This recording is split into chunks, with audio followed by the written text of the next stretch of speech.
شوفوا لي هالمنظر، بس شوفوا لي هالمنظر، زي هيك منظر لا يقاوم. كيف لو تشموا الريحة. لأي حدا بحب السويت اند ساور هاي الوصفة لإلكم. أفخاد الدجاج المشوية بدبس التمر.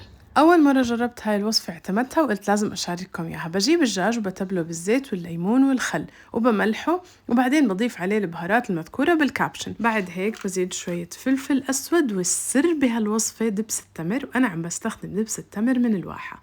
بضيف الكمية المطلوبة وبعد هيك بخلطهم كتير منيح. ما بتصدقوا الدبس قد رح يعطيها طعم بشهي. أهم شي تتأكدوا إنه الدجاج كله تبل كتير منيح. بعدين بتغطوه بتخلوه منقوع أقل إشي ساعتين، وبعد هيك تقدروا تشوه على الفحم أو تقدروا تشوه بمقلاية الشوي عندكم على الغاز. شوفوا لي اللون قد ايه حلو، هاي من كرملة الدبس.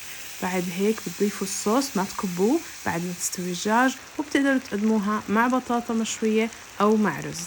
آخر إشي لمسة بسيطة من شوية بقدونس، وهيك وصفتنا بتكون جاهزة. رح تدعولي عليها.